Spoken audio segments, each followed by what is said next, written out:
All right, well, there's our cue.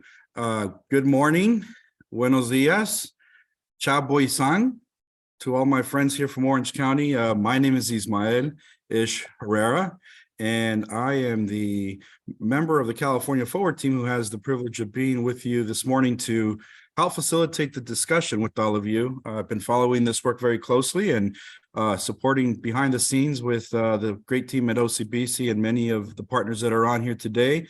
I want to just start by saying thank you for taking the time this morning on a Friday before a 3-day weekend to join us and continue this great effort that is the surf initiative here in your great county. There's a few things that I wanted to do just quickly for housekeeping. As you can see with the little red button at the top, we are recording this session, and the reason for that is we try to keep an inventory of all these discussions for future referencing so that those who aren't able to make it for some reason, or there's something that was discussed that you want to circle back to, these recordings are made available on the OC Surf website, which will make sure you all have a know where to find those resources. And the other thing is that when you're not speaking, we do want to ask that you keep yourself on mute so that we don't get all the ambient background noise. I often have little children running around, so I try to do that myself. But when it comes time for the Q&A, we'll certainly welcome you to come off mute and raise your hand and offer your input to the discussion. One important thing I want to note is, we've been hearing loud and clear some of the requests from many of you about how to make this process even more inclusive, more welcoming to all stakeholders who are participating from Orange County. So we have reverted back to this format for the Zoom that makes it a little bit easier for you all to raise your hand, come off mute and share your input. And so we hope you'll find that more seamless in this morning's meeting. And then as we have done, I think in the last couple of sessions together, you'll see on your panel there at the bottom for Zoom, there's a CC icon. That's the closed captioning icon. If your preference in language is language other than English, whether that be Espanol or Vietnamese, we have that option available to you for you to follow along in the conversation and come off mute and contribute to the conversation in the language of your preference that is more comfort to you. So just wanted to make that clear. Continue to do what you're doing in the chat. Drop your name, your affiliation, contact info, and keep sharing who you are so that we continue to build those relationships and the networking offline after these meetings. We have the great team from OCBC. The staff will be dropping in their links to the agenda packet, and other resources throughout the conversation. So make sure that you're just keeping an eye on the chat for the duration of the hour as links are dropped and resources are referenced. And we also are inviting another feature today that our colleagues from OCBC will be putting in the making available to you, and that's a Jamboard function that there'll be a link dropped in there for. And right on cue, there is Yasmin with the link. So that is going to be available to you so that you can ask questions of the presenters, issue comments, and again, just another way for us to respond to the great suggestions from all of you about how do we get your voices heard a little bit more on these calls. How do we make this process more inclusive? We're hearing, keep those great suggestions coming, those ideas. We're doing our best to accommodate them and being responsive to you all. So please use the Jamboard today as another resource to get your voice heard. With that, we are going to move into, so I guess I should have called this meeting to order at 8:32 when we started a few minutes ago. So let me do that. Let me go back and officially for the record document that. And I'm now going to move us into section 2 of the agenda, which is a public comments section of the agenda. And this section of the agenda is actually not for those of you on the HRTC. So this is a section where if we have members of the public who would like to come off mute, raise their hand, let us know that they want to contribute any comments. This is the time to do that on the agenda. So si gustan hacer eso en español, si hay alguien aquí que habla español y prefiere hablar en español, dar sus comentarios, contribuir a la conversación en su idioma de preferencia, you can come off mute, raise your hand, levanten la mano, and we will call on you so that you can make yourself available for comment and input. If you want to come off mute and offer your comments in a language other than English or Espanol, Vietnamese, Farsi, what have you, I certainly will not be translating those languages for you today, but we will capture that in the minutes and we will make sure that we are responsive to what your comments state. So let me recognize the floor at this moment. And, I'm going to ask my colleague Jesse to help me identify anybody that's in the chat or in the raise hand function, or simply come off mute. And we will give you the time to make some comments. And again, this is not for those of you who are HRTC members. You will get your moment in the spotlight here in a second. This is for members of the community, anybody from the public who wants to issue any comments related to this initiative thus far, questions about, something that isn't making sense to you. You're still trying to figure out how to wrap your head around a component of this process. We're certainly going to do our best to answer those questions. So if there are any, I invite you to please come off mute or raise your hand, or just let us know somehow, signal that you would like to make some comments. So si gustan contribuir algo, este es el momento de levantar la mano o de una manera u otra dejarnos saber que quieren decir algo. So con eso, we'll open the floor. Jesse, was there anything? No, that's fine. Nothing yet. We'll give it maybe 30 more seconds. Because they're an attendee, they're gonna have to raise their hand, and then I can send them over to panelist view or allow them to speak. But we'll give it 30 more seconds because no one also sent some sort of email to me saying that they wanted to make a comment or put anything in writing. Very good, very good. And while we are waiting for folks to do that, let me just kind of begin to tee up item 3 for the HRTC member comments. I'm really going to encourage folks to step down so we can let others step up today. I understand there's been some of you who are very vocal, rightfully so, have some great contributions to make. I won't name any names, but some of you are personal friends and some are institutions of where I went to school. But I will invite some of you to step down so others can step up, and again, in the language of your preference when we get to that next item. But let's go back to this one. Jesse, anybody in the queue looking to make a comment? Nothing. I think we can move on to the HRTC member comments for those. All right. Very good. Well, let's do that. And let me just, before I open it up to public comments here from HRTC members, and I'm certainly going to invite these two friends to step down because they've been very vocal, but I do want to take a second to acknowledge and actually congratulate them for, you may have all seen this, but a recent award from the state of California, I think as early as yesterday, or may have been Wednesday, but we have 2 of our HRTC members who are already bringing to the table here for SURF a very tangible, big win for your county. And that's our friends from Thrive Santana and Cooperación Santana, who have been working in partnership with folks from Crece Urban Farms and the city of Santana. You may have not known this, but I'm going to share here today just a quick acknowledgement and kudos and congrats, and congrats to all of you, because this is a resource for your surf effort.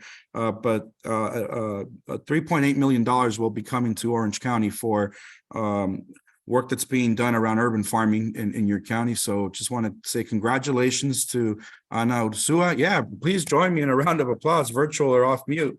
Big win, big win. But Ana Ursua, Luis Sarmiento, folks from the team in the city of Santa Ana, already OC Surf has a big win for Orange County. That award is directly linked to this effort, and certainly something to keep in mind as you advance. With that said, Ana and Luis, we're going to ask you to also step back because you've been very great contributors to this conversation today, and others who have been doing so. I encourage you to also step back so that others can step up and give more time. So, si gustan contribuir algo en español or Vietnamese or some other language, now's the time to do it. If you're a member of the High Road Training Collaborative, the HRTC, we know there's about 80 of you. We know that 7 of you have been very vocal. We want to hear from the other 70 of you. And so please come off mute, raise your hand, and this is the time to offer any questions, provide feedback, ideas, suggestions on how to make this process more seamless, more inclusive, and more welcoming, or if you just questions regarding to where we're at right now, we're also going to do our best to answer those. I see our first hand, and looks like we have John and Melissa, a tag team duo here. Go ahead and come off mute and begin your comments. Hi there. Yeah, I was wondering if there was going to be some place where we could like jot down notes for the whole group to see. But one thing I was thinking about is there's an Orange County Sustainability Decathlon, October 5 to 15. Maybe we could have a table there, talk to people. Have a representative from this group, HRTC, be at that event. Okay. Well, or several of us to, just talk to people. As they Several. come by. In Citizens Climate Lobby, we do a lot of tabling at farmers markets and whatever, just to talk to people about climate issues. And we could do the same thing here just to reach some of the disinvested communities or something, members that come through. That's great. Thank you for that idea. We're certainly going to capture it in the action items follow-up. And to the degree that any of you would like to make yourself available for events like that and other great ideas, reach out to the team at OCBC or those of us helping California Forward to put some of you to work out there in the community at some of these events. We certainly, I think there's value in being participants in things that are going on in the county. So thank you for those comments. Those are some good suggestions that we want to hear about how to get this effort out there and meet people where they're at in the community. So thank you. Other questions, other comments, ideas, suggestions, things that are working well, things that maybe are not feeling or working too well for you, and we can enhance or other questions you have about where this process has been thus far, where we're at in the process, and maybe questions about we're starting to answer questions about where we're going in the next few months. Jesse's got a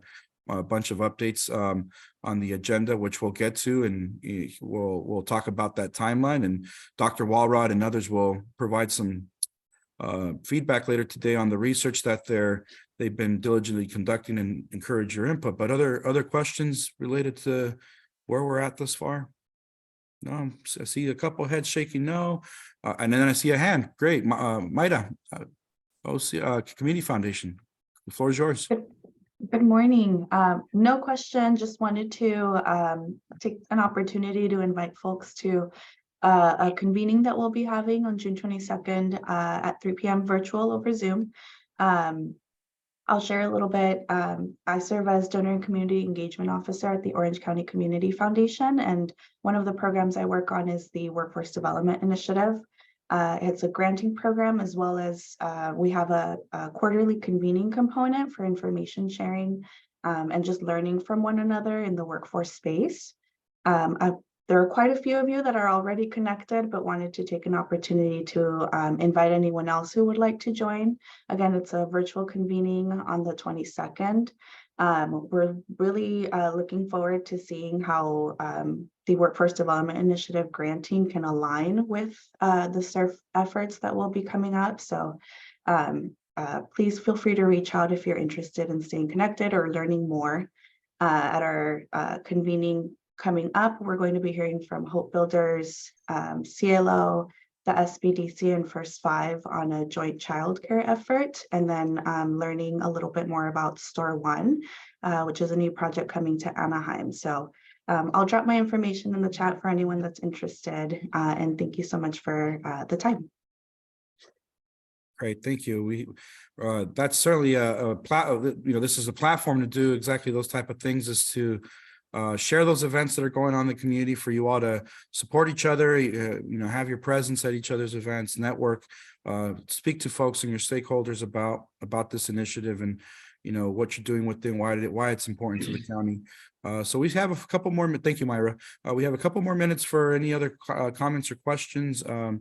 I do also want to share that as we go through the agenda today, we'll be stopping at each agenda item to make sure that we take questions and offer some answers from any of you who want to raise your hand or have some thoughts about what's being discussed. So if you don't have any now, and some come to you as we move through today's agenda, rest assured we're making space for that as well, so that you have a chance to chime in. Si tienen preguntas o prefieren hacer sus preguntas en español, los invitamos a levantar la mano o quitarles quiten el mute de su opción ahí en su cajita de Zoom y con toda confianza ofrezcan los comentarios que gusten hacer. So we have some from Latino Health Access. I try to put her to pause, but I'll allow her to talk and maybe that'll, so Laura, I think she can start. She might prefer Spanish, I'm not quite sure. Okay, bienvenida Laura. Welcome.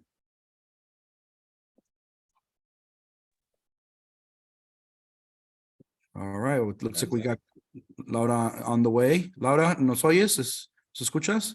Are you there?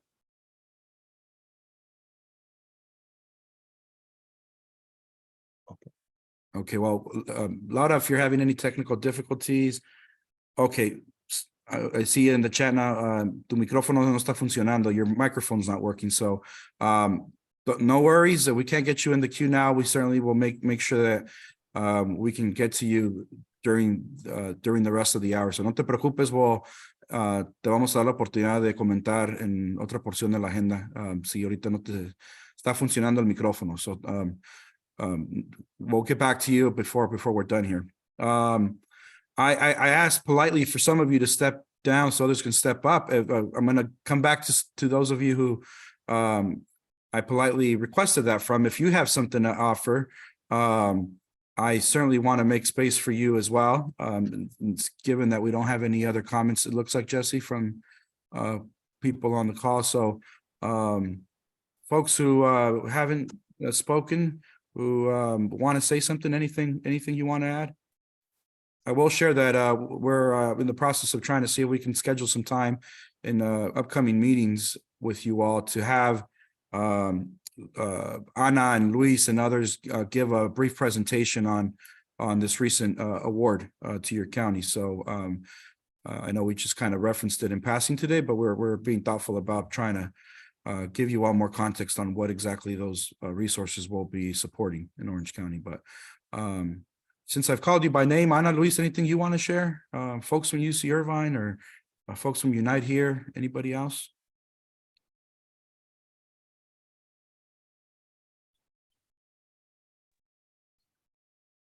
Okay. Oh, sorry. Oh, go Was ahead. that Adelante, Luis. Thank you. This is Luis Sarmiento from Tribe Santana. No comments in particular, just thank you to everyone. We are pretty excited about this award, and it's gonna be a lot of work to make, our project a reality. It's been a lot of years of mobilizing community participation in a big way, and so this really does feel like a shift in our county of putting the investment towards projects where residents are at the front. And anyway, thanks to everyone. A lot of people have been part of making this a reality over the last several years. So thank you to everyone. Several of you who are here today have been partners with us over the years, and so thank you for that. And nothing. Looking forward to making more examples of what community-driven development can look like here in Orange County. Sustainable development. I heard the couple that spoke earlier that said something about a sustainability decathlon that caught my attention. Yeah, John and Melissa. Yeah, that sounds kind of cool. Yeah, might be a good event for you to join them at, Luis, for sure. That was John Light and Melissa Waters. So gracias, Luis. I appreciate that those comments. And again, more to come on the specifics of this project. I commend you and your partners on bringing those resources to Orange County, and look forward to hearing about other projects that the rest of you are doing too to enhance the quality of life in your community. Let me do one last check-in with Laura, see if she's got that microphone working. Laura, ¿pudo corregir el problema con el micrófono? ¿Le gustaría comentar antes de que nos avancemos aquí en la agenda? Are you able to comment, Laura? Otherwise, we'll tee you up later in the program. Anything on your end, Jesse? Her being. I promoted her to panelist, so we can give it one last try. She should be able to if her microphone is working. All right, let's give another 30 seconds. While we do that, in the meantime, let me just tee up for the rest of the agenda. We will have Jesse giving an update on the composition of this current HRTC group as it relates to representation of disinvested communities. And then we will have our friend Sarah Middleton, who's doing a lot of great work for this project, bringing an update on members of disinvested communities who are going to be considered by you all for membership into this HRTC. And then Jesse and Dr. Walrod will give us some updates on elements of the work that we're doing on research, and then an updated timeline and adjustments that we'll be sharing with you. So Laura, it looks like you're still having that issue with the microphone. I see your comment in the chat. No se preocupe, we'll get to you later in the agenda if you're able to resolve that problem. Otherwise, we'll circle back with you offline and make sure we're responding to you after this meeting to hear you out. All right, well, we're not seeing any other hands raised here. Jesse, anything on your end? Nope. Nope. All right, well, let's. Item number 4. Very good. So we have actually this is a voting item, and this is an update that we wanted to provide you all and give you all the opportunity to take action on this item. So again, in the spirit of trying to be responsive and listening to requests that we're hearing from many of you about this process and making sure that it's being given the time to get as much input in and answer as many questions as possible. We are bringing this action item to you to expand the length of these meetings from 60 minutes to 90 minutes, and in the hopes that it doesn't feel as expedited as maybe it's felt in recent months, but we have a little bit more wiggle room to take more questions along the way. We have more time to have more discussion amongst each other on items that are being presented, and allow more time for input and feedback on pieces of the work that's being brought to you every time we have these meetings. So we hope that that's of interest to you all. We're going to give you all a chance to briefly discuss that. If there is any discussion on the item, I certainly want to recognize the floor here on Zoom. If anybody wants to raise your hand, ask any questions before I entertain a motion in a second from 2 of you to advance this item for a vote. But any discussion or clarifying questions or comments? I'll give it a few moments. You seen anything on your end, Jesse? Nope, nothing in the comment. All right.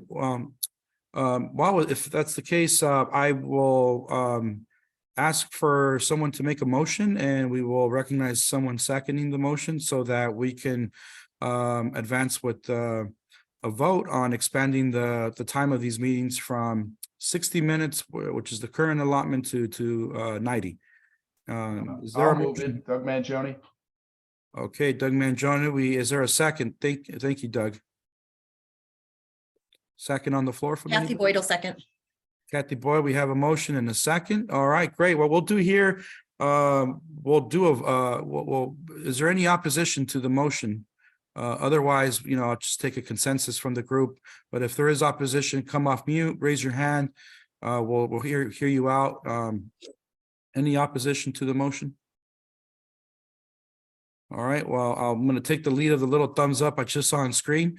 If you're good with the motion, issue your thumbs up or come off mute and offer your yay, or just drop in the chat that you agree, as some of you are doing. See lots of thumbs, so I think that we have a consensus action on the motion, so the motion passes. Moving forward, these will be 90-minute meetings, so thank you for that. With that, we are at the portion of the agenda where I'm going to turn it over to my colleague Jesse to walk us through a current composition and profile of what you all represent in terms of disinvested communities. And so conversation on that begins now. Jesse. Yeah, thank you. So this is in your agenda packet. So Kathy, if you could drop that in the chat. And I in the email to everybody, I said, like, this is in our opinion, I say a conservative list of defining who disinvested communities are, but I'm open for everyone's feedback. And so a comment was brought up because we have a metric that we put in our planning phase plan to have about 65% or to have 65% of the HRTC be of or representing disinvested communities. That was because the state says that this process is to center disinvested communities in the conversation, but also it cannot disenfranchise other stakeholder groups. So how do you kind of manage what could be a little bit of tension is that we just have a majority of the people on the HRTC of or representing disinvested communities. Again, I would say a pretty significant majority. And that way, again, we are centering those voices because there's a significant majority while also not disenfranchising other stakeholders and those who may not be of that category. So we set this here. I fully acknowledge that there are probably many of you who might be on this right-hand column that can make a strong justification to be on the left-hand column. And there also, I would say, is no rigid criteria in defining how we determine who should be on the left-hand column. I would say by looking at the organization and reading its mission, can you reasonably say that it supports disinvested communities? There are issues where if we said you have to be physically located in one, well, you could obviously be in a census tract and people from disinvested communities who are low income could be utilizing your services. Education is on the right-hand column here. That's a strong case could be made that you may not be physically located in a disinvested community, but you are serving a significant portion. And same would say like, well, what about the percentage? Do we put a percentage? If so, how do we kind of vet that everyone that you serve is of that percentage and of that classification? I think it'd be very difficult. We could try to implement something like that, but we just use, is it reasonable to say that these organizations on the left-hand column serve or support disinvested communities day in and day out? And so the point is that, and also I guess the last point is that if we do this simple math, we're about at 62%, and that we're actually going to add individuals of disinvested communities later on in the agenda. And with that approval, it'll get us to over 65%. And this is also to say that if people on the right-hand column, if we could agree that they belong on the left-hand column, then even more so, then we have absolutely 65%, if not more, will be representing disinvested communities. So with that, and I understand that there are probably people who would like to be on the left-hand column. I'm totally open. I just wanted to make sure that we weren't too liberal, and then people would think that it wasn't a credible list, but always happy to add people from the right-hand column to the left-hand column so people agree. With that, I see Kate's hand. I think that's all my explanation. Happy to. Yeah, we do have a question from the floor and Questions, comments about this list? Absolutely. It's a great list. I know it's hard to make it, and I'm sure I'm going to start a parade of people saying, but how about this? But I know at least for UCI and perhaps other institutions, we have federal designations. We are a Hispanic serving institution, Anapazi, designated as a minority thriving institution. So we have federal designations that indicate that we serve the disinvested in communities that you have listed. So that would be part of my argument for why at least UCI, I'm sure other institutions too, should be on the left side. We can very clearly show our the community that we serve fits the definition. 100%. So I And Zot, thank you. Yes, I think we will. Again, I think we're gonna this list will be, this is not a final list by any means. This actually is not a list that has to go to the state, just so you know, but this was, again, just to the metric that we are gonna have 65% disinvested communities. This is kind of the starting list. And I do think very much so that UCI and others, and some people are gonna make their case, by all means, please do. We'll definitely clear that mark, right? If we're already pretty much at there, the fact that it'll only be shifting to the left, unless people think there's someone on the left who might be on the right, that we're gonna definitely clear that metric, but duly noted, and we'll come back with this updated list. I think this is the time for people to make their case either here or in writing, and then we can just make sure that we can confirm that they are on the left-hand column. But I completely agree with you, Kate. Thank you. Yeah, Jesse, looks like you have a hand up, a question from Linda DeMario. Thank you. Thank you. Yeah, Kate's right. Because when I look at this list, it's on the other side. I completely understand. I think the definition is probably what has to be the line in the sand for us. Because when I look at the work that Octane is doing, advancing, disadvantaged women-founded businesses. And working with, we work with over 40 nonprofits to help them build sustainability and capacity. So I look at those kinds of things, and then I look at I know Martha is on here, my friend Martha from Irvine Valley College. I know they have similar designations to the ones that Kate mentioned. So I think you have to share that definition again. Mhm. I think So so that we can stop the stop the leakage, if you will, by if we don't make this threshold, then that's why we're on this side. I think that's probably the prudent way to go about it.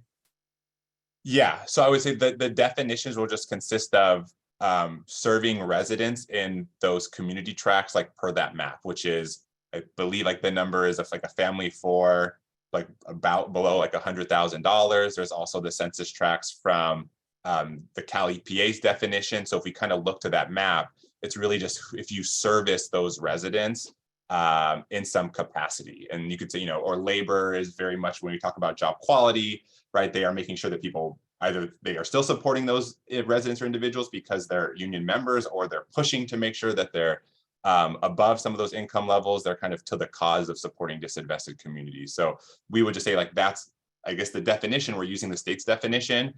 However, again, as I mentioned, Linda, it's, do we say that you have to serve 50%? Then if so, are we going to go back and then everyone has to again vet all their clients or constituents? That would be difficult. That's why we just kind of applied the, if you look at who they are and what they do, isn't it reasonable to say that they support our disinvested communities? And again, by the definitions of the state. So that's why I think it's hard to put a percentage threshold and we say reasonable, but I think arguments like Kate are making, arguments the community colleges would be making, like you're making, Linda, are very fair. And this is where I think we can continue to move people over to the left-hand column. Yeah, and Jesse, I'm helping you track these hands and questions in the chat. I did see a question from Ana Ursula come in before Andrew raised his hand. So Ana, if you're you can hear me, come off mute and feel free to add to this conversation about the definition. It sounds like you have a suggestion or question in the chat. Yeah, thank you. Good morning, everyone. This will be I hear what Jesse's mentioning about, how that threshold is specified. One of the things that is often helping to define like community driven or community led, worker led initiatives and spaces is whether people have a voice or decision making or a position of power within those organizations. So often you can look to the boards or the structures that they have that in fact allow for people that are disinvested to to have a say on the direction of the organization and the services of the organization, right? So it does make a difference as to whether it's being the level of service and participation and voice that disinvested communities make. So I think that would make it a lot more specific, but I'm also open to others. Like I saw later in the chat, like, can we look at percentages or based on the makeup of leadership? So that's just something I would contribute to how it could be, how we could be more defined. Great, thank you, Ana. And I do see the comment from Josefa in the chat. I'll get to you in a second. I did see Andrew's hand go up before that comment came in. So Andrew, why don't you come off mute and chime in? Yeah, thank you. I think just to kind of echo what Ana was saying, I do think that there's some necessity here to hold ourselves accountable by having a little bit more of a, definition or really understanding what we mean by representatives of disinvested communities. Because again, I'm seeing some people or some organizations on this list, and nothing bad to say, but and Taryn, I know you're here, OC grant makers, your guys' clientels are, grant makers. So how is that a group that is representative of disinvested communities? So I think if we work with, Ana's suggestion of thinking through the power dynamic or who is the representative of these organizations, how are they representing these communities? And I think Josefa was getting at that in the chat as well, is how are we defining is me as part of Orange County United Way, am I representing the disinvested communities? And I can look at the data and I can look at the people we serve and think, okay, yeah, we do serve, 90% people from these communities. So I can feel comfortable saying that. But are we putting that metric out there? Are we doing anything to distinguish which agencies are representative of that group? And the reason why I think it's important is because it holds us accountable. And I think we just voted, or we just determined which disinvested community members to add to this group, and we had a number of 7. So that is, and we tried to bump it up to 8. So hopefully we're able to do that today.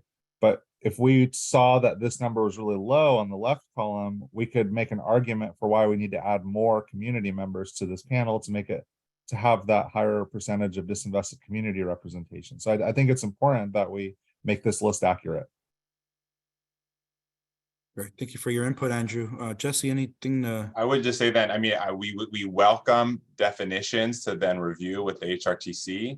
And we welcome, Andrew, thank you for your comments. If you feel like there are people on the disinvested communities column that shouldn't be, and we will figure out a way to sort out if there is agreement on where people should be on this list. So I don't think it has to be said verbally if you want to. This is an open space. We're supposed to have difficult conversations via serve, but at least notify me of who you think should not be on the left-hand column if there's a fear that, like I said, that we are over-representing in any way. Yeah, point well taken. And I already see some of that beginning in the chat, Jesse, with Myra agreeing with Andrew's comments, it looks like, and volunteering to keep OC Community Foundation on the right as a grant maker. So Okay. thank you for that. I did see we have some thank you, John, for Bradley from Fullerton for dropping the data on enrollment. That's helpful as well for this discussion. Then I do want to acknowledge Josefa, who dropped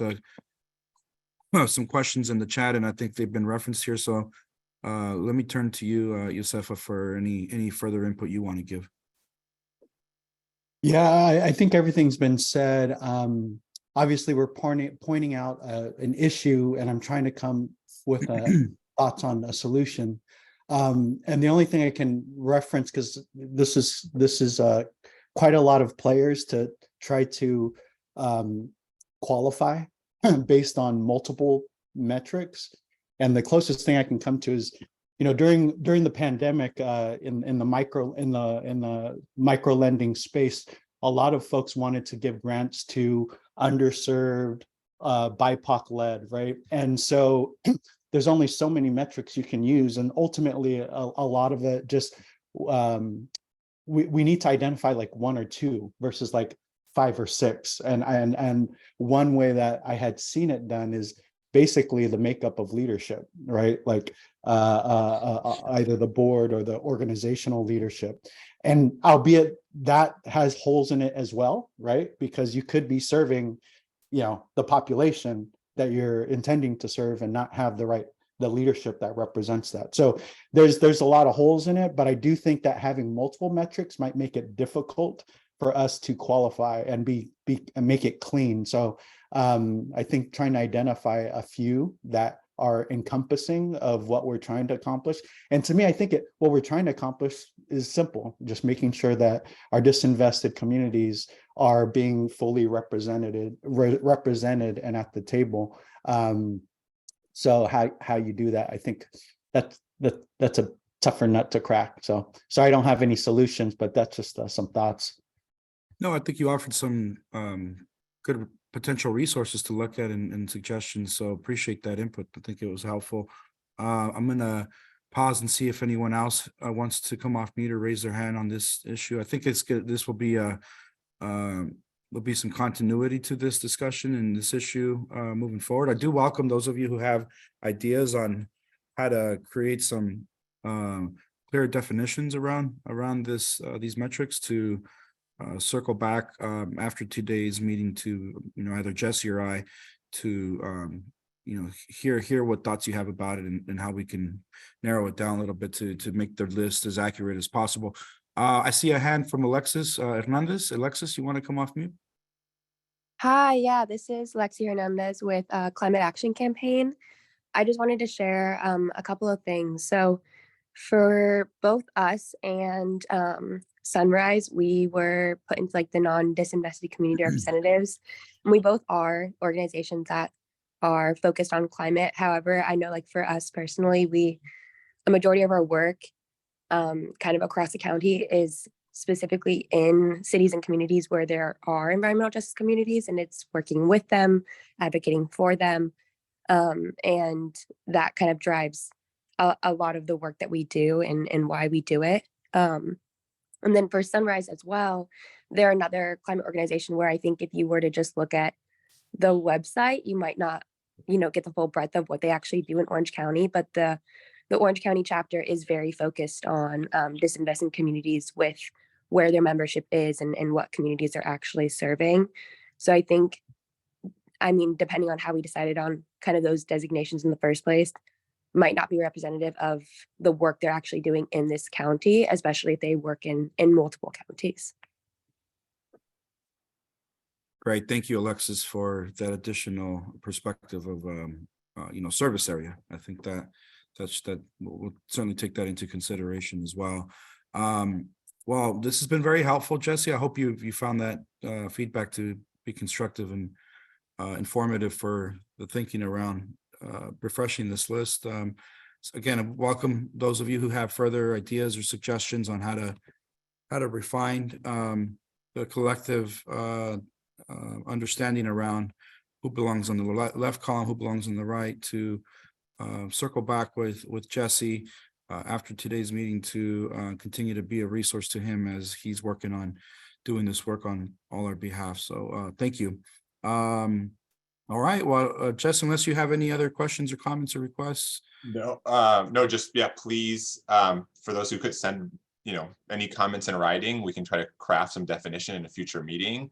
And then again, for people who felt that people on the left should be on the right and around the left, we could try to see kind of, again, who can meet that definition. So I just continue the conversation, please, like offline, and then we will bring up, either you can recommend definitions or we can bring up some to select, and then we can readjust the list to meet that definition for those who meet the definitions. Great. And Luis, I did see you had your hand up. Not ignoring it. I'm going to encourage Jesse to follow up with you offline, unless you can make the comment here quickly so we can give Sarah Middleton some time to jump into her presentation. So feel free to jump in, Luis. Yeah, I'll make it quick, and it's actually, I think, kind of a transition to the point with that Sarah's going to help present. I think that instead of arguing, or no, we're not arguing, we're having a good discussion, but instead of trying to figure out who's representing whom, I think that our common goal is working so that residents are directly represented here themselves, that low-income folks, communities of color who have historically been excluded from decision-making around economic development. How many of us have already been part of economic development initiatives, being in rooms like this full of different agencies and institutions? And what we're trying to shift is that low-income folks, especially low-income folks of color, are at these tables directly. And so we've been working so that can happen, and so I think that's a good transition to getting folks from disinvested communities directly on this committee. Yeah, that's a perfect transition to our next item on the agenda. Thank you, Luis. Point well taken. Invite you and others to connect with Jesse offline to continue this important piece of the work. But Sarah, I think you had some good teeing up here from several of us to jump into the important work you've been doing with several folks who are members of this HRTC. So let me turn to you and give you the floor to walk us through the updates on community members who are ready to jump in and join everybody here as part of this governance for this effort. Well, thank you so much, Ish and Luis. That was a tremendous segue into this next portion of our agenda. Good morning, everyone. My name is Sarah Middleton, and if I haven't yet met you, I am the SURF Outreach and Engagement Consultant, and I have the distinct honor and pleasure of working with so many organizations on the HRTC to get outreach and engagement right. for this effort. And as you've just heard, we are at an exciting moment in the HRTC timeline. We are ready to make recommendations on disinvested community members to join the HRTC. I'm going to go ahead and share my screen here. I have just a few slides and hopefully everybody can see these. Yep, Yes, I'm seeing some yes. head nods. Yeah, Excellent. they're visible, yes. Okay, so let me share the process that we have taken over the past few months to get to this point.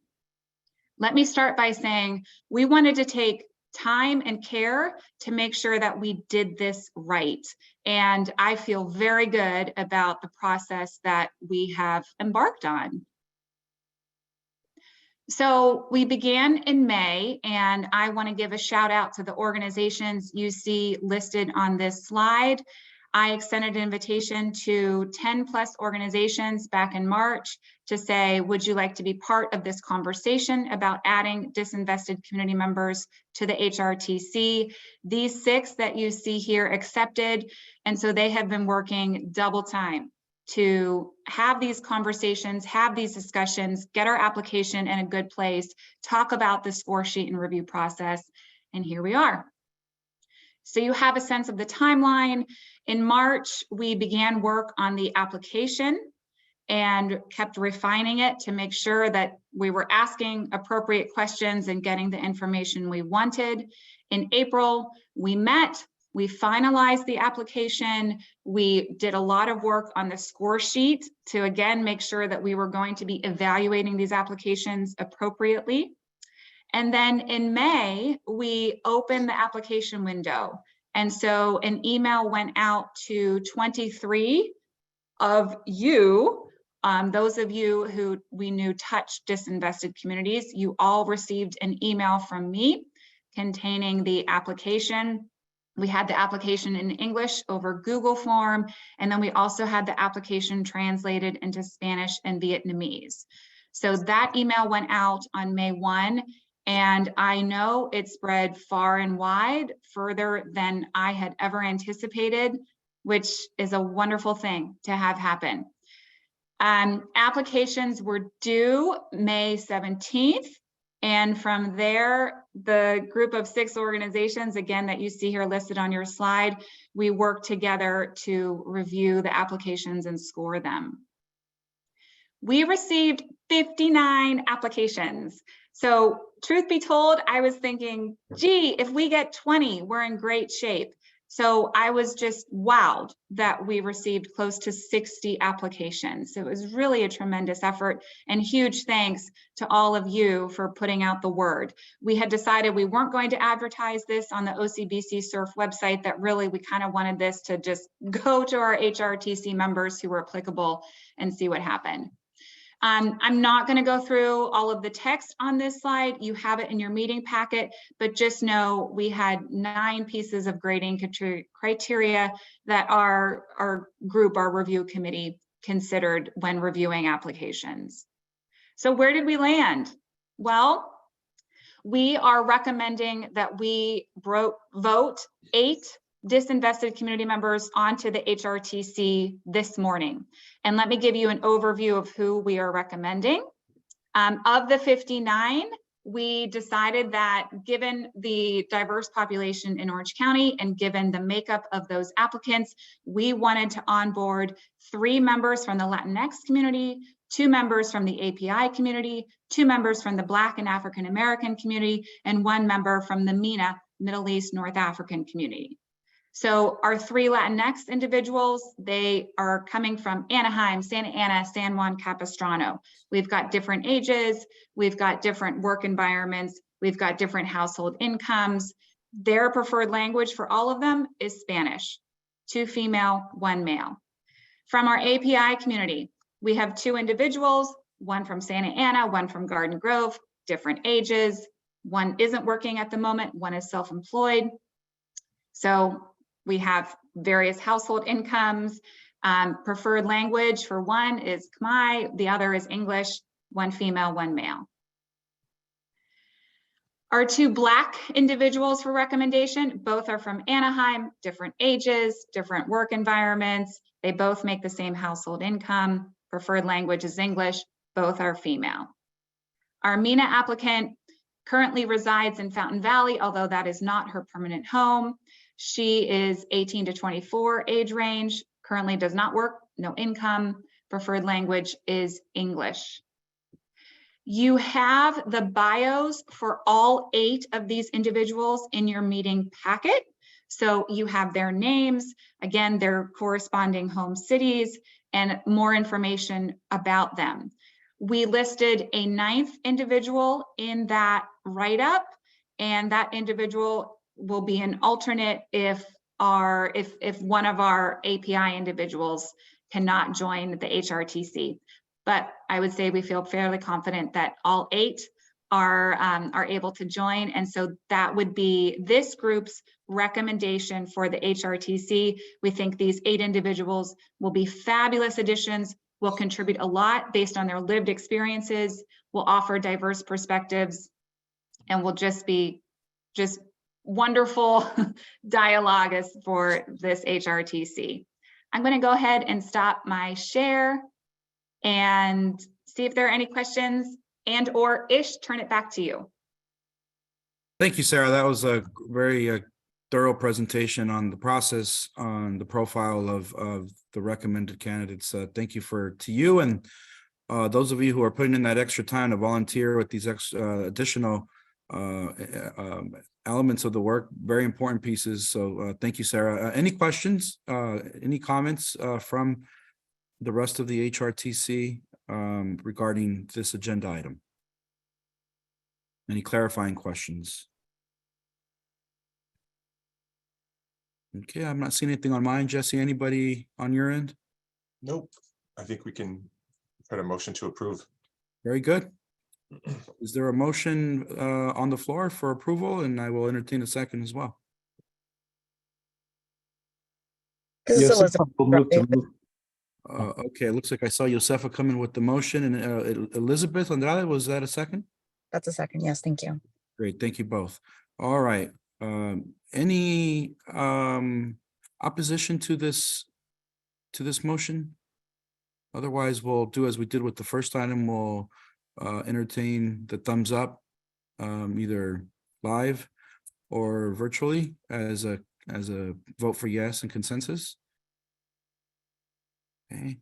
All right. It looks like we have some unanimous outcome here from most of you. It looks like, if not all of you. So it looks like the motion passes. Thank you for that action. And again, kudos and thank you to you, Sarah, and the rest of the subcommittee for your efforts on that important piece of the work. Very good. So we now turn back to you, Jesse, for agenda item number 7. Thank you. Updates from the state. So I'm going to be very quick to get us back on track and just recognize that we will bring this up again, probably multiple times in future meetings. So I sat in on a meeting. I was summoned by the state and our regional conveners to come to this thing. Sorry, which view do you see the? Yeah, we can see that, Jesse. Okay. And that, they provided clarity on the implementation. So this whole process is to set up 2 things. One, and most important, is to establish, a economic development plan that's equitable and inclusive and environmentally sustainable for Orange County. There was also, projects that could be tied to the plans that were developed. And so, of course, we were always thinking about, well, how is what we're planning going to line up with these projects as well? One takes priority, the long-term goal, the long-term vision for Orange County, but there was a secondary one that we were always considering through this process. The state has now provided clarity on the implementation, those projects part. And so again, this is just me maybe reciting what I heard. We will have probably them come back at a future meeting as we digest this, because it's pretty significant. So there was originally $450 million available competitively when we got to the implementation or the projects portion of this. What they're doing now is they're going to be giving $26.5 million. We do have to submit a grant, although it's not quite competitive at that point, The other one was competitive fully. This is not competitive. Each region will get $26.5 million. which will then leave $100 million. I just want to kind of let people know that the original implementation projects that we were looking for funding for now gets reduced from 450 to about 100. Right, so there is still that process, and we will have to embark upon that process for the $100 million competitively. But we are now guaranteed $26.5 million. We will have to submit this solicitation in the fall. Hence, if you note, maybe if you can compare the drafts that were sent to you as far as our agenda, the timeline we were going to review and make edits to has now been thrown out the window. And we'll have to kind of sit with how to make this work from a timeline perspective. So know that the timeline we had is severely disrupted, but because we have to kind of get a proposal, although it's not competitive, it still needs to be of quality to the state between September and November in order to pull down the $26.5 million. Again, it's not competitive. So long as we do it well, we will get the money. They are prescriptive though in what they want the money to be, and I'm breaking it down here. So 1.5 million will go to the regional conveners and the partners. I think that'll have to implement this to sustain the HRTC is a big one, but then there's a long list. And again, you have the slide deck, I'll send it again, but we have to kind of make sure that these things are being done. The big thing is the $25 million is this development of industry collaboratives. And here's really the new idea. So let me kind of break that down further. The industry collaborative we can have to establish 3. So it's pretty clear that this HRTC has to pick what those 3 industry collaboratives are. Again, I think more details from the state of what we actually need to do to submit for the 26.5 million. But at the very least, one decision we're going to have to make very soon is which 3 industry sectors we go after. But of course, because this still is SURF, right? Those industry collaboratives are not just industry, not just education, which a lot of collaboratives tend to be, but of the same stakeholder groups just like this. However, now we're going to be in 3 different groups. I'm sure some can serve on multiple, but that's what we have to build out. We have to build out now another infrastructure of these industry collaboratives. And then with the funding, the collaboratives have to designate a career coordinator for each. So one of each, and then says no more than $3 million. So again, if we ask for 3, I assume it's 1 million each. We're going to engage local public agencies to say, if we care about industry X, are there even sites for this industry to grow and be located? If so, where are these parcels? Where do we have to build? Or what do we have to modify in order for businesses to physically be present there? They want to develop a revolving loan fund, again, no more than $5 million, but the way it's structured now, unless they provide flexibility, there's no reason why we shouldn't just ask for the full amount. Again, it's not competitive. So revolving loan fund to support businesses in this industry to make sure that they have the financial capability. And then if there's an anchor institution that might have to leave the area or close down, there's $1 million in order to preserve it. And then there'd have to be a plan to make it worker-owned a cooperative model or a community managed asset structure. So the big pot of that 25, and again, I'll come up with a better graphic to break this down. Again, we were just presented to this yesterday, that there's going to be $15 million to do projects of what we were probably thinking that original implementation projects would look like. But the state does have it in 2 buckets. That is exploratory, which is, man, this would be a great idea for Orange County, but we haven't been able to take the first step because of some hurdle. Or it's almost the opposite. That is, there's something 95% done, but there's one final thing we just can't get over the finish line, and this project would be done. There'd be a ribbon cutting, stakes in the ground, then a ribbon cutting and all that good stuff. So now we have to start thinking about these projects in these terms, and then it kind of lists again what they consider are kind of reasonable expenses to meet this. And I know this is a lot. We're short on time. This is going to get brought back. All of this is to say that we are going to have to reorient ourselves as far as our timeline is concerned. And the objectives, one is to meet these objectives.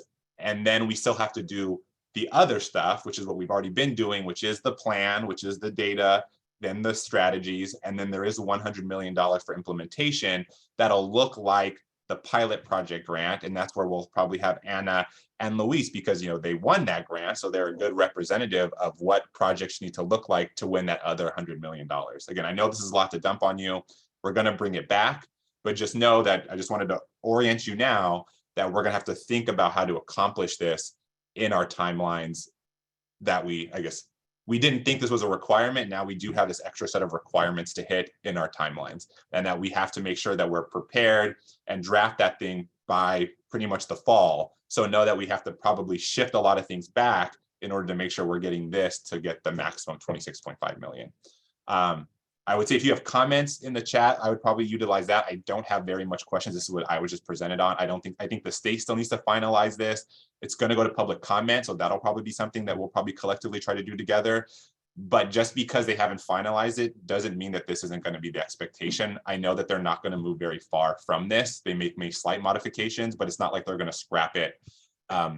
They don't intend to scrap this plan. It's just what I can say.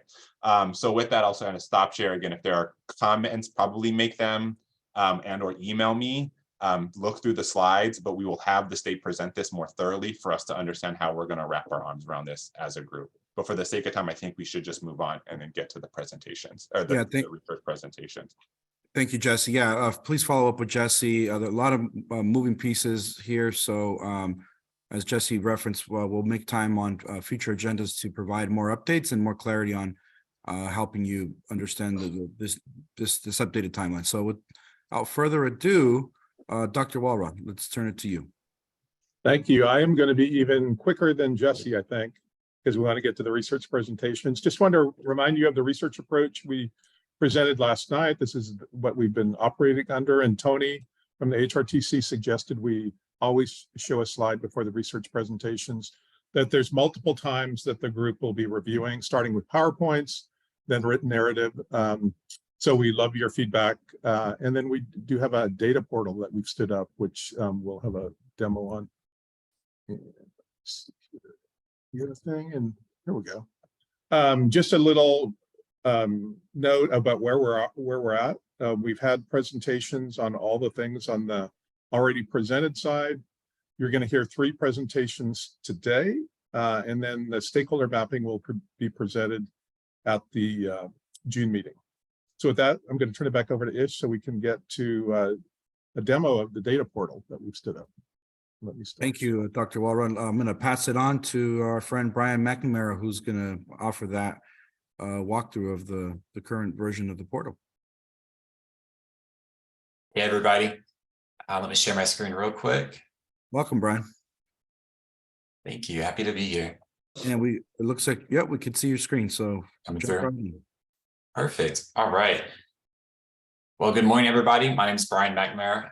I'm a consultant with Esri. I'm on the data and research team working under Dr. Wallace Walrod. I'm really excited to be here to, let me close this pop-up.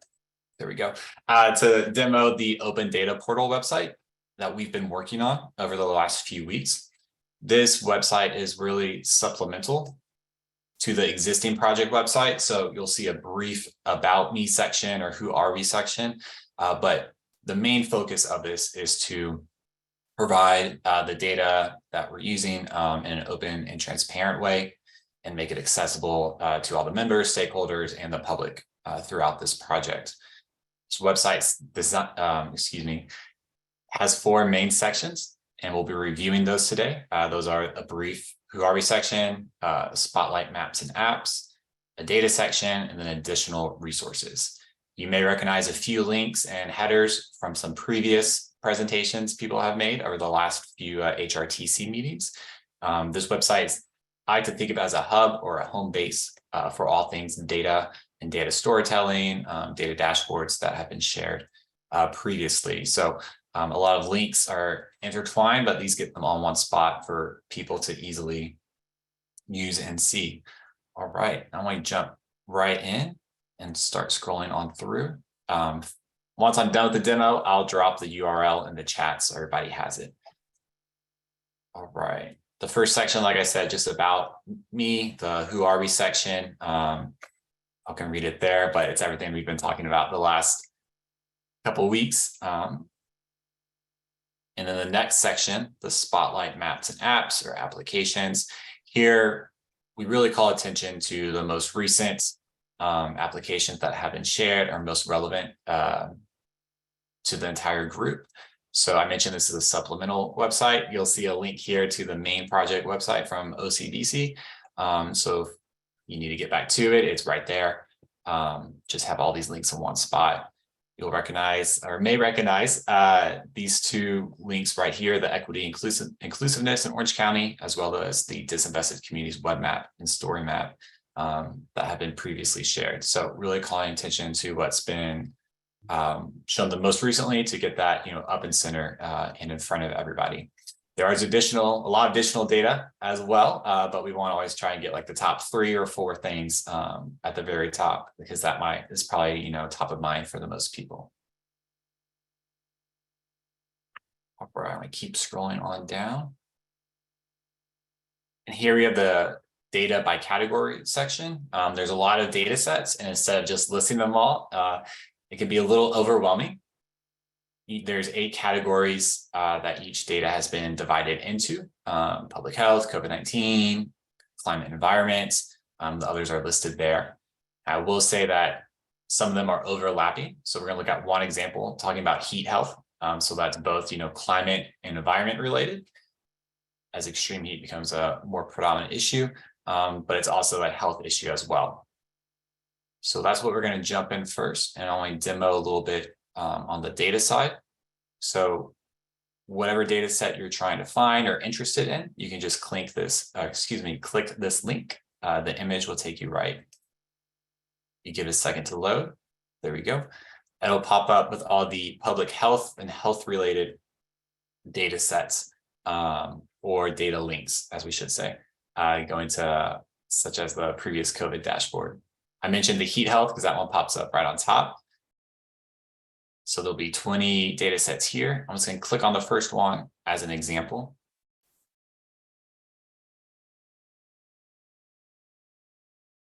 Right. And then as you zoom in, this is one way to interact with the data. You can view the data set and the information attached to it. Now there's better ways to look at it, but this is the one that's going to pop up first. You'll see here on the left, there's different ways. You can download the data if you'd rather look at it in a different environment that's you're more familiar with, such as an Excel or CSV spreadsheet, KML, Google Earth, shapefile, GeoJSON, and some other data types. You can hit download, and that'll download it directly to your computer or your device. All right, I'm going to hit the info button here. This can bring me back. And then another way, so I can move this a little bit. There we go. To interact with this data is to click, I want to use this. So you're just going to click it here. And then this is different ways, again, to interact and view the data in a more easily understood way. You can click this one, open in ArcGIS Online. It'll open into a free browser or another browser. It's free to use, and you can look at the data in that way. And we're going to come back to this in a second. All right, there's a lot of links and a lot of data stuff buried in here. On the top, you're going to see open data. This is the home base button. So I'm just going to click it, and it's going to bring me back to home. Here we go. So if you ever get lost or not sure how you got there, that can bring you right back. I'm going to jump back down. Sorry for scrolling a little fast. To look at another data category, we're going to pivot over to the climate environment. I'll click that tag, that icon. It'll bring us to another section with preloaded climate and environment data sets, data links, and data documents. So again, you'll see the heat health here. Like I said, a lot of data sets have multiple categories, and we went ahead and listed them in both just to make sure that everybody can more easily find what they're looking for. And while these 8 categories, such as public health and climate and environment, are meant to make the data investigating easier, it might not bring to the top of the specific one you're looking for. And there's a search bar up here. So I'm just typing COVID. You can hit enter or whatever term you're looking for. If it's demographics data, commute data, broadband, I know we presented on, there have been presentations on a number of things. But I'll just do COVID since we're familiar with that one. And then you'll see some data sets and applications. One of these was presented on last time that are linked directly here. So you can look at it and view it as well. All right, I'm going to click back to the home base button. Move a window so y'all can see that. There we go. All right, so those are the data categories. And towards the bottom, our last section, we have additional resources. There's a lot of great tools out there. There's this the SCAG, so the California Association of Governments, excuse me, that has some great tools, as well as the Cal Enviro Screen, and also the Healthy Place Index one, and others as well within our data section. But we aren't trying to recreate anything that's already there. So we linked these that you can click on and kind of use that in your browser as well. So those are the 4 main sections. Let me scrolling down, make sure I didn't miss anything. I'll scroll to the top and drop this URL in the chat. I did want to reiterate, this is, I like to call it a living website. So as the project continues, we'll be adding more data sets. We'll be updating the Spotlight and Map section, Maps and Apps, excuse me, as different presentations occur, just to call certain ones out. Again, there's more in the data section, but we always want to put, what's most recent, make sure that's most accessible.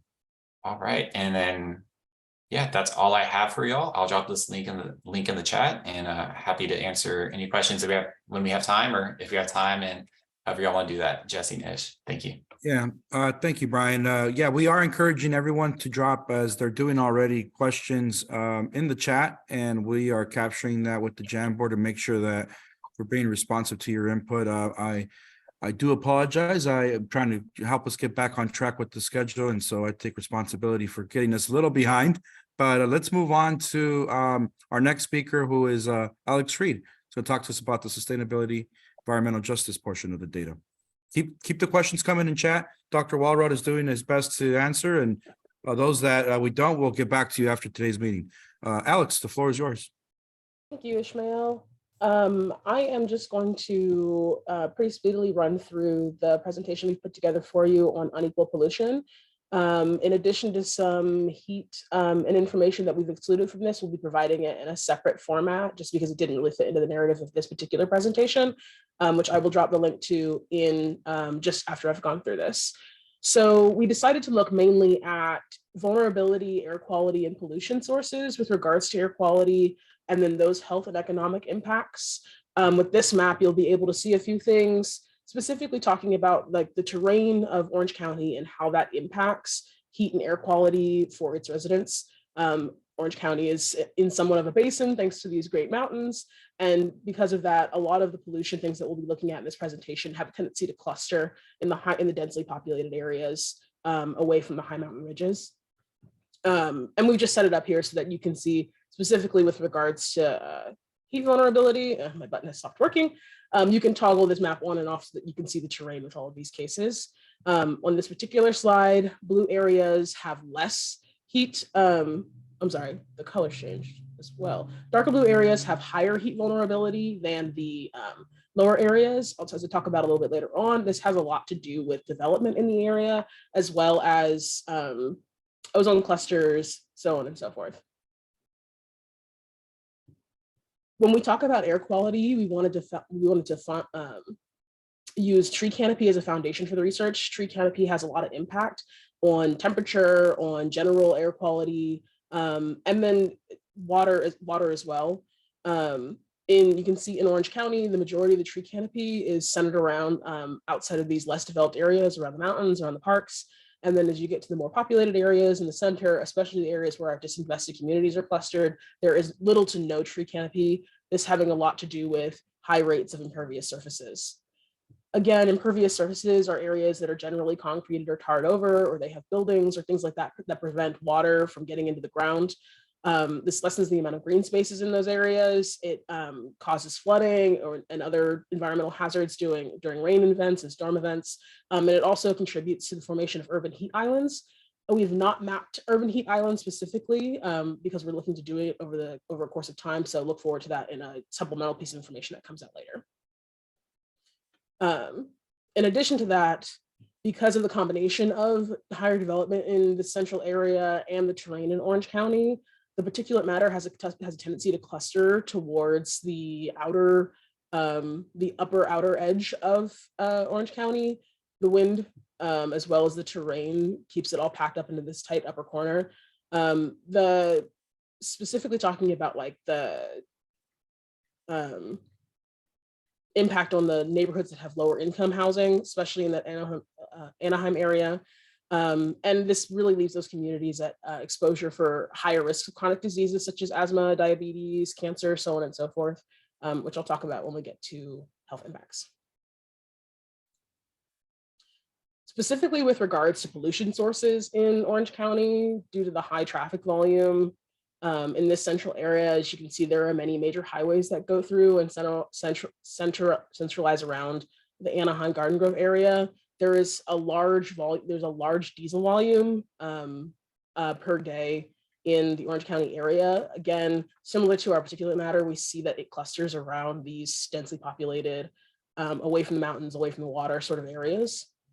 And this is fairly closely tied to the traffic volume patterns that go along these specific highways in and out of Orange County. Exceedance of these state ozone standards is a really key indicator of air pollution. The increase in temperatures, the lacking tree canopy, the impervious surfaces that allow for the heat to cluster, all of these things work together with this depletion in the ozone, these high diesel particulate concentrations to really diminish the air quality in these central Orange County areas. And you can view ozone exceedance here. With regards to health impacts, we're looking at, once again, a very similar map. You can see as map starts off looking at asthma prevalence, we see asthma prevalence in areas that are closely tied to these high traffic volume patterns, closely tied to these high particulate clusters, and also to these areas that are lacking in tree canopy. The same goes for cardiovascular disease prevalence. And a lot of these are also tied to communities specifically by race. There's high clusters in Latinx communities and Black communities. Babies born with low birth rate is a much wider cluster. This we tend to explain typically because birth location doesn't necessarily tie to where people live. And then also in and out migration patterns. And then finally, diabetes prevalence, it shifts just slightly downward. Again, mainly in Latinx and Asian communities, but still in this high at risk area, in these high at risk areas. With regards to economic indicators looking forward, we're really kind of focusing on the areas that have yet to be developed. These are the areas that who have a technically better climate right now, and that they have a large tree canopy, they have fewer impervious surfaces, lower risk for annual health events. But it can kind of be predicted that because there's so much development done in this central area of Orange County, that these are the areas that are most at risk for having their current environmental status being challenged as development moves out into these areas. And that's it for us. Thank you, Alex. Great research and more to come on all this as we proceed through the initiative. Let me turn it now to Dr. Marlon Bornet, who's going to walk us through the public health analysis and the climate and environmental impact analysis. Dr. Bornet?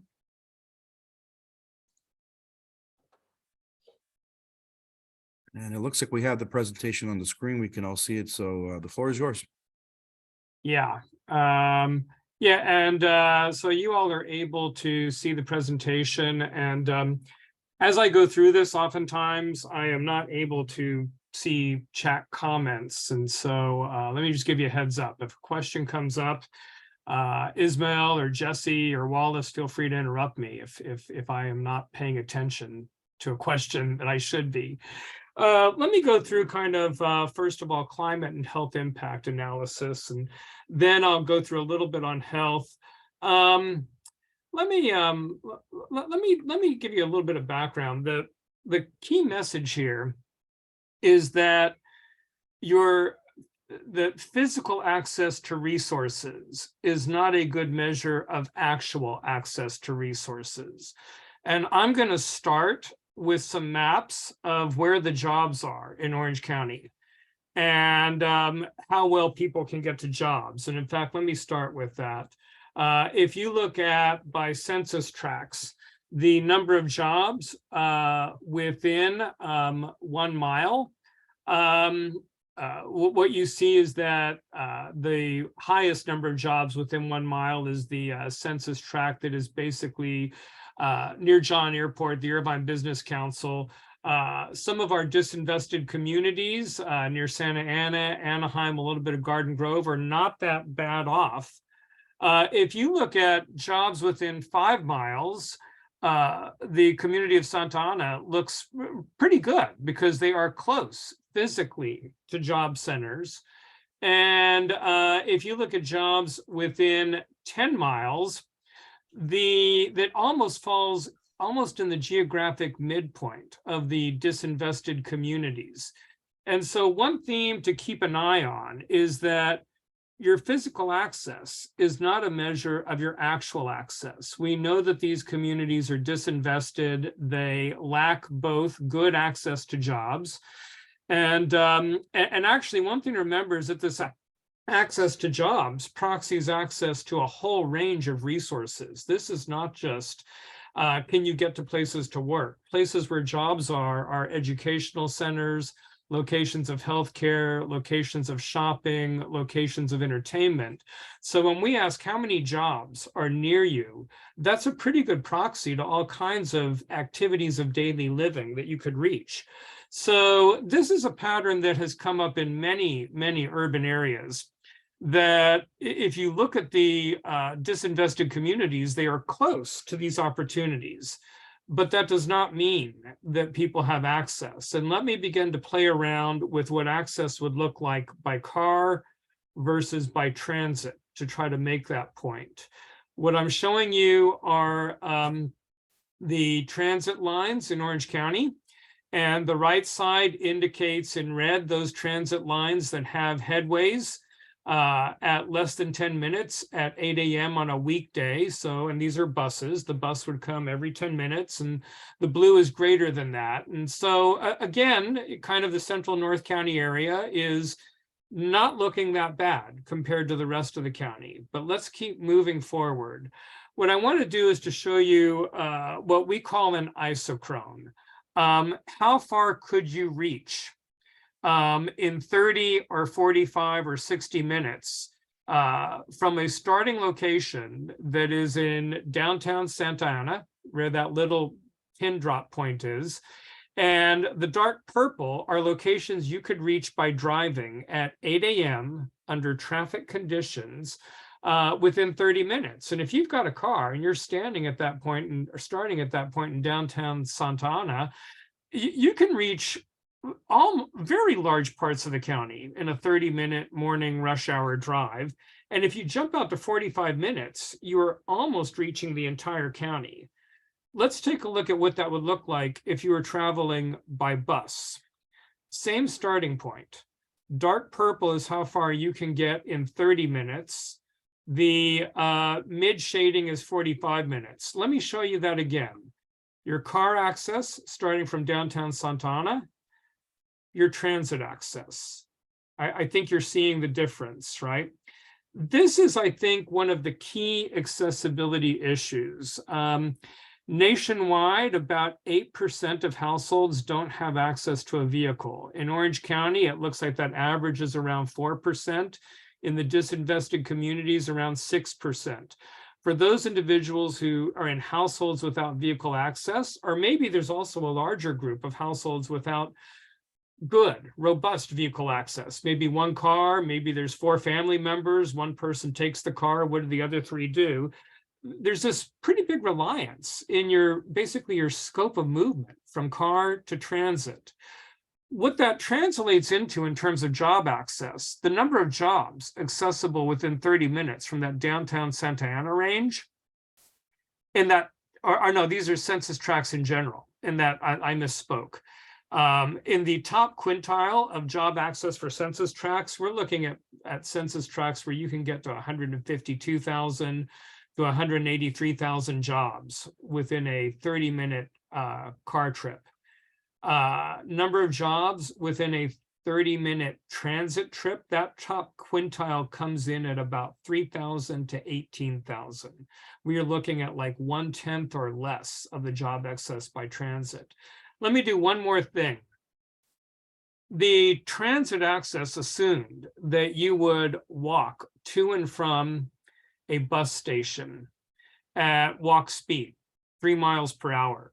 So when you see FLM speed, first last mile speed at 3 miles per hour, we're assuming you walk to and from the bus station. What would happen if you could move at approximately bicycle speed? Keep your close eye on the isochrones.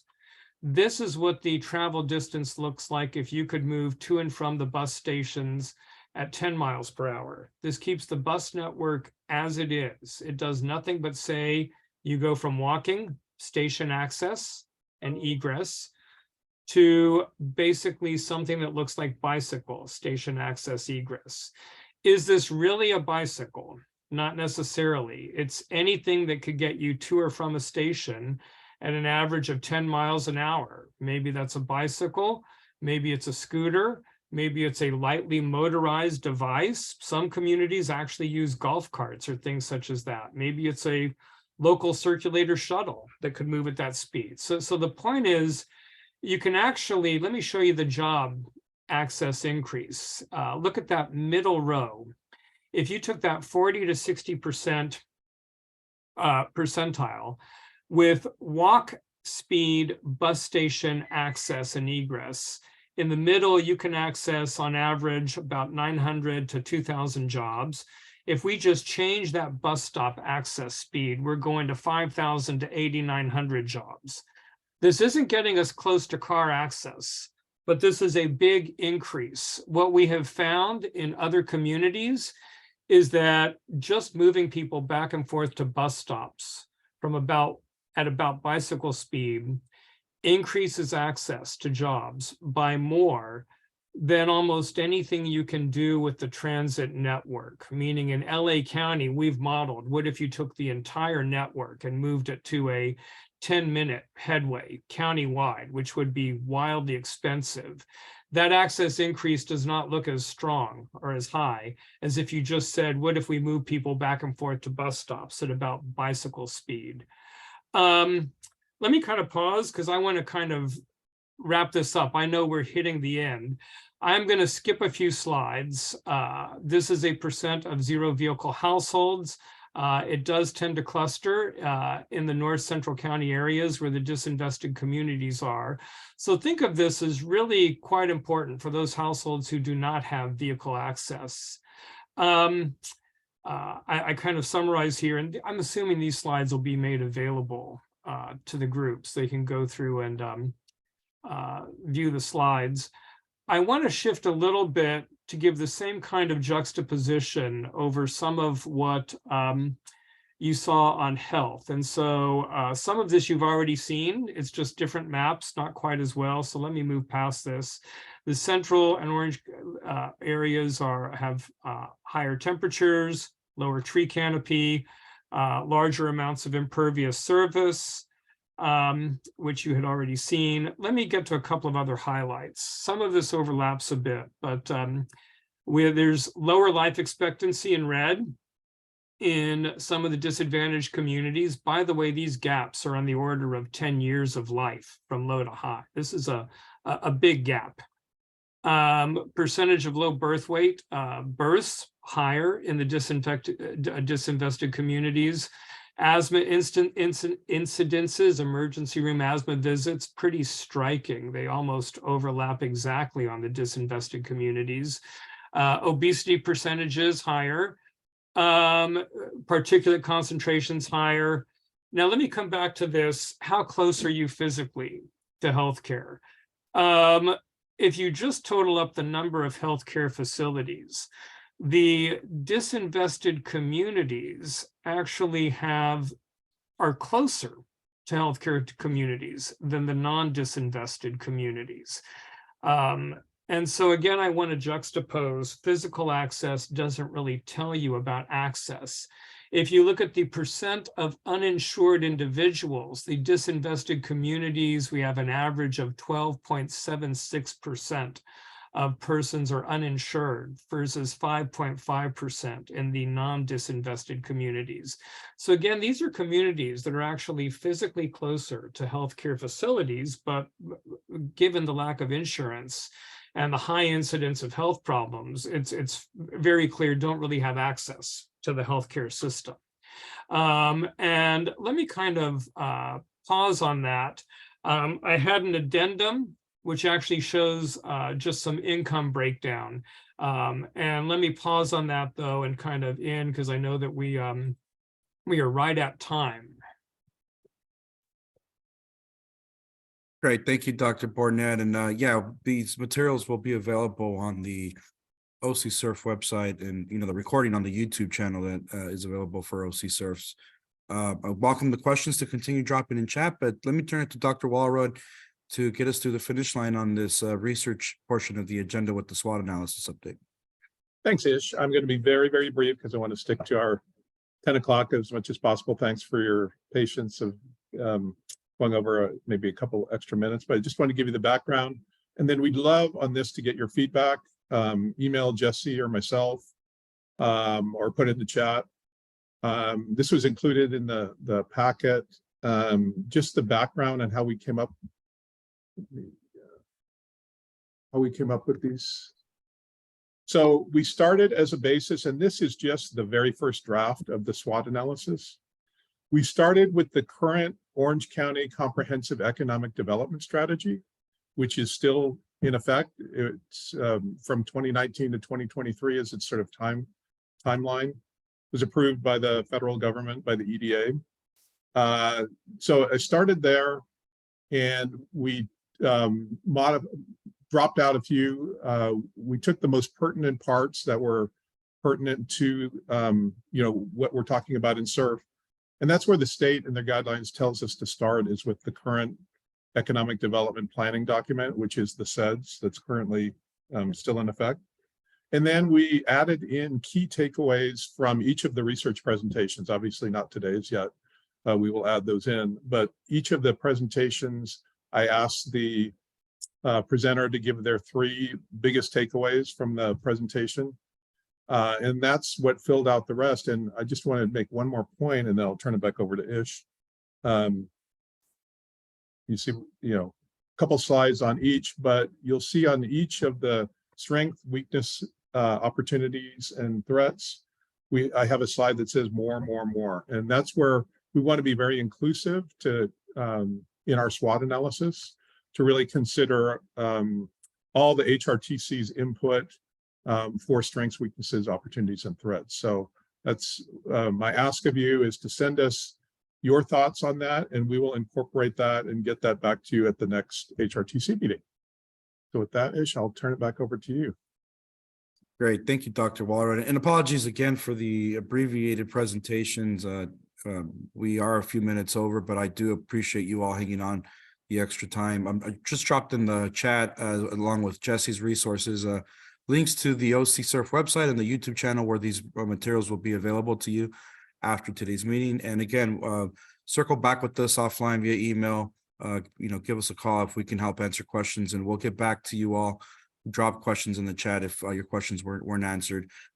Before we close this out here, just want to remind you that our next meeting is scheduled for June 30th. Do plan to be here for another hour and a half moving forward, and we'll make sure that the calendars are adjusted with preceding meetings for this initiative.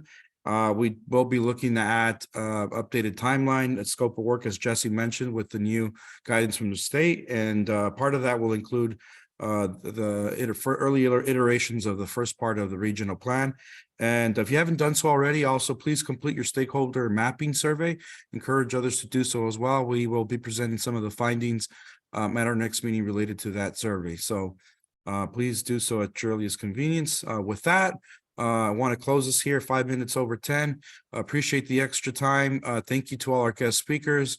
Thank you to all our HRTC members for your comments and your contributions in the chat, coming off mute to speak. Thank you, Jesse, Dr. Walrod, for your leadership in this space. And I wish you all a great Memorial Day weekend. Take care now.